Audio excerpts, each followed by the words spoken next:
বাংলাদেশ জাতীয় ক্রিকেট দলের জন্য আগামী 2 বছর হতে যাচ্ছে অত্যন্ত ব্যস্ত ও চ্যালেঞ্জিং। 20 এপ্রিল থেকে শুরু হচ্ছে টানা আন্তর্জাতিক ক্রিকেটের সূচি। জিম্বাবুয়ের বিপক্ষে 2 ম্যাচের টেস্ট সিরিজ দিয়ে শুরু হবে বাংলাদেশের ব্যস্ততম আগামী 2 বছর। 2027 সালের মার্চ পর্যন্ত বর্তমান এফটিভির বাকি সময়ে বাংলাদেশ দল পরপর 2 মাস খেলাবিহীন থাকবে শুধু এবছরের ডিসেম্বর ও আগামী বছরের জানুয়ারিতে। বাকি সময়টাতে 1 মাসের বেশি ফাঁকা সময় নেই কখনোই। 2 বছরের কম এই সময়ে বাংলাদেশ দল শুধু দ্বিপক্ষীয় সিরিজ খেলবে 16টি। এর মধ্যে পূর্ণাঙ্গ সিরিজ অর্থাৎ টেস্ট, ওয়ানডে ও টি20 সবই আছে এমন সিরিজ 3টি, 3 ওয়ানডে ও 3 টি20 সিরিজ 5টি, 2 টেস্ট ও 3 ওয়ানডে হবে একটি সিরিজে।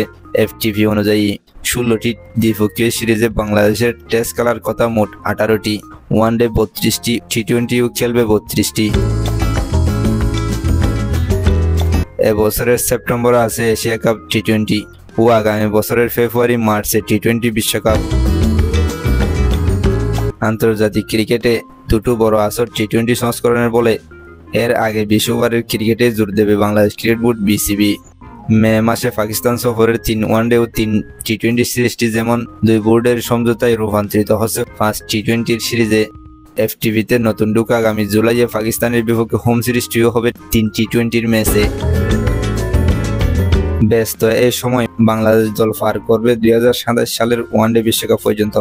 বিসিবির ক্রিকেট পরিচালনা প্রধান নাজমুল আবদিন এ নিয়ে বলেন, সামনে আমাদের অনেক খেলা, সেগুলো সহ 2027 বিশ্বকাপ মাথায় রেখে আমরা এগিয়ে যাব।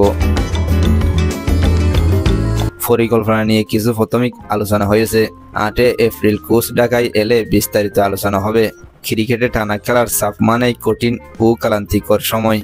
ও ঠিক সব সংস্করণ মিলিয়ে এমন টানা খেলার সুযোগ সব সময় পায় না বাংলাদেশ দল। নাজমুল আবদিন এটাকে তাই একটা সুযোগ হিসেবেই দেখছেন। এত খেলা তো আমরা সব সময় পাই না, এবার পাচ্ছি। এটাকে চাপ না ভেবে একটা সুযোগ হিসেবেই নিতে চাই। বোর্ডের দৃষ্টিভঙ্গি থাকবে 2027 বিশ্বকাপের আগের সময়টাই জাতীয় দল ও এ দলের বেশিরভাগ ক্রিকেটারকে খেলার সুযোগ দেওয়া। সব খেলায় একই খেলোয়াড় না খেলিয়ে ঘুরিয়ে ফিরিয়ে খেলাতে চাই। নতুনদের সুযোগ দেওয়ার এটা একটা দারুণ সুযোগ। টানা খেলা থাকবে বলে ক্রিকেটারদের চোট মুক্ত রাখার স্বার্থেই বিশ্রাম দিয়ে খেলানোর নীতিতে হাঁটা ছাড়া উপায় নেই। পর্যাপ্ত সংখ্যক খেলোয়াড় যেন যে কোনো সময়ে সর্বোচ্চ পর্যায়ে খেলার ডাকে সাড়া দিতে প্রস্তুত থাকতে পারেন, লক্ষ্য রাখতে হবে সেদিকেও।